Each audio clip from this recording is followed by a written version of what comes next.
Bonjour et bienvenue sur cette petite vidéo. Je vous explique un petit peu les pièges dans lesquels il ne faut pas rentrer quand on achète un piano d'occasion. Aujourd'hui, on est face à un piano qui est très ancien, qui a dû probablement être acheté à un très bon prix ou peut-être même voire donné. Et bon, de toute façon, le moindre euro dépensé dans ce genre de piano, c'est de l'argent mis à la poubelle. Alors, je vous explique un petit peu. Je me suis un petit peu seul. Alors je retire les panneaux et je vais vous faire voir déjà quand vous voyez ce type de mécanique, c'est ce qu'on appelle des mécaniques à baïonnette. Les mécaniques à baïonnette sont différentes des mécaniques d'aujourd'hui. Les mécaniques d'aujourd'hui, elles n'ont pas ce système que vous voyez ici. Alors c'est pas forcément la cause des problèmes, mais en tout cas c'est un indicateur qui vous explique que ça c'est une mécanique à baïonnette. Vous voyez, on voit ces éléments là. Sur les mécaniques d'aujourd'hui, on ne voit plus. Alors, quand vous voyez ce type de piano avec une mécanique comme celle-ci, dites-vous que c'est un piano qui est très ancien et que dans la plupart des cas, ce sont des pianos qui sont hors d'usage. Alors, il y en a certains qui sont encore très bien, qui sont en moins piteux état, mais là, vous voyez celui-ci. Là, on le voit par exemple, les cordes sont très oxydées, les chevilles aussi. Vous voyez, il y a des fentes au niveau du sommier. Il y a pas mal de choses en fait qui font que déjà, c'est pas bon. Là, on trouve par exemple un manque de marteau. Bon, ça peut se trouver, hein, c'est pas un souci. Mais vous voyez, quand c'est des pianos comme ça qui sont un peu laissés à l'abandon, c'est pas l'idéal. Donc déjà, ce type de mécanique dans un piano, ça signifie que c'est un très très vieux piano. D'ailleurs, de toute façon, on le voit par rapport aux meubles, hein. On voit les finitions. Hein. Alors, tout ce type de piano comme ça, ce qu'on appelle cadre bois. Alors, cadre bois, en fait, ça veut dire tout simplement que ce sont des pianos qui n'ont pas de cadre. Aujourd'hui, les pianos acoustiques, tous les pianos, sont pourvus de ce qu'on appelle un cadre en fonte. Et bien là, en fait, il n'y a pas de cadre. Et là, vous voyez, il y a des jolies fentes sur la table d'harmonie. Vous voyez, on voit ici. Alors, il y en a partout. Il y en a partout. Et donc, forcément, tous ces éléments-là constituent, bien sûr, des failles au niveau du piano. Parce que, malheureusement, une table d'harmonie qui est fendue ne permet pas au piano de tenir et de résister à la tension des cordes quand on accorde le piano. Ce qui fait que quand vous accordez le piano, ou quand l'accordeur essaye d'accorder le piano, en fait, tout simplement, il n'y a pas de résistance. Et quand on l'accorde, malheureusement, il n'y a pas de résultat probant. Et donc, l'accord est impossible. Alors, vous voyez, bon, en plus, il n'est pas au diapason. Là, vous voyez, par exemple, vous voyez, on est quand même rendu à un niveau du clavier où on est censé avoir des aigus. Et là, vous voyez, on est très très bas, on n'est pas du tout sur un là. On est au moins plus d'une tierce en dessous. Donc si vous préférez, quand vous voyez que le piano, avec une mécanique comme celle-ci, et qu'en plus vous prenez un diapason, et que vous voyez que le diapason, comme celui-ci, je fais la différence avec un diapason normal. Je vais vous expliquer un petit peu comment ça fonctionne. Parce que nous, évidemment, on va vous accorder le piano si on vous le fait sous le diapason, sinon ça n'a pas d'intérêt. Donc là, par exemple, je vais vous faire voir un diapason. En même temps, je vous fais voir ce piano qui est dans un état pitoyable. Et là, je vous fais voir, donc c'est un diapason standard, hein, c'est un A440, dont A qui veut dire là. 440, c'est 440 Hz. Et donc, les 440 Hz, on va faire une expérience. Ça, le diapason que vous voyez, il sonne en La.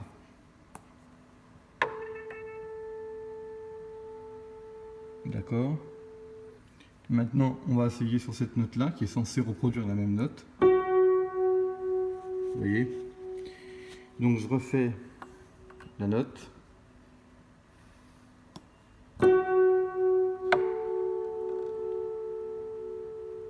On est sur une tierce mineure. On est sur une tierce mineure en dessous, donc une tierce mineure en dessous, c'est déjà pas très bon signe. Ça veut dire qu'il y a une grosse perte et il y a petite résistance. Donc si je remonte, et encore tout à l'heure j'ai essayé de le monter un petit peu, donc je lui ai mis un petit peu de tension. Quand je l'ai vu tout à l'heure, là je fais un La comme celui-ci, j'aurai mon diapason, et le La suivant. Alors regardez cette note là, écoutez là, et vous allez écouter mon diapason.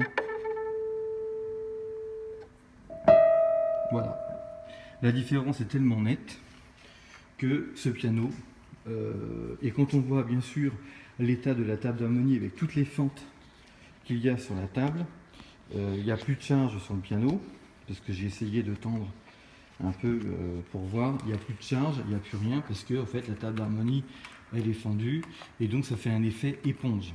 Donc le fait qu'il y ait éponge, quand vous tirez sur les cordes, elles se redétendent aussitôt, parce qu'en fait le cadre tout simplement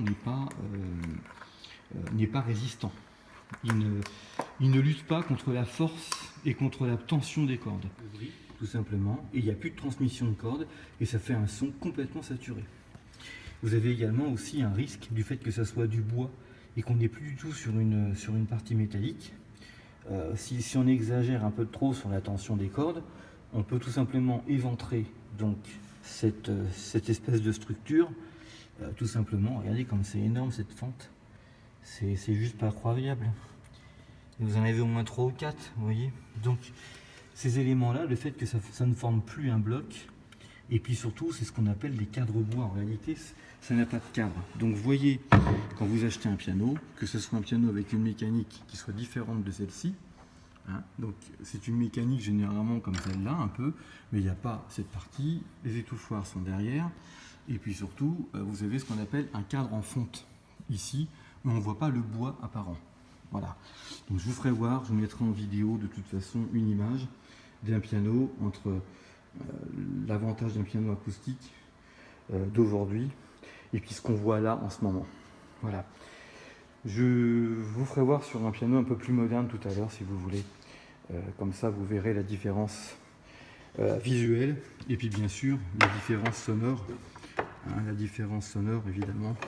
Si c'est pour acheter un piano qui n'est pas accordable, qui n'est pas utilisable, c'est à ce moment-là acheter un meuble et faites-en autre chose, mais retirez-le de sa destination de piano parce que de toute façon il n'a plus du tout sa fonction d'instrument de musique. Ce sont des éléments qui sont justement qui sont des indices et qui vous permettent de savoir s'il faut acheter ce piano ou pas, tout simplement. J'espère avoir été un peu clair. C'est difficile de faire une vidéo avec une main et l'autre où on travaille, façon de parler. Du coup, j'ai pas pu faire grand chose sur ce piano malheureusement. Ça arrive, ça fait partie des risques du métier, si j'ose dire, mais voilà, c'est malheureux, mais c'est comme ça. Donc, quand vous achetez un piano, donc quand vous voyez déjà ce type de meuble, ou que ça s'apparente à ce type de meuble, déjà méfiez-vous quand vous voulez acheter un piano, ça veut déjà en dire grand chose. Si en plus vous voyez une mécanique comme je viens de vous faire voir, eh bien déjà c'est à fuir. Et si en plus vous mettez un diapason et que le diapason vous indique que effectivement il est une tierce en dessous, même déjà un demi-ton, déjà c'est pas très bon signe, mais on peut encore éventuellement faire quelque chose. Mais là, sur une tierce, voire même plus, parce qu'en fait là je l'ai remonté un tout petit peu, j'ai essayé, mais j'ai vu qu'il saturait très vite, parce que tout simplement la table d'harmonie, vu qu'elle n'avait pas de résistance avec la tension des cordes, ça a modifié ce qu'on appelle la charge.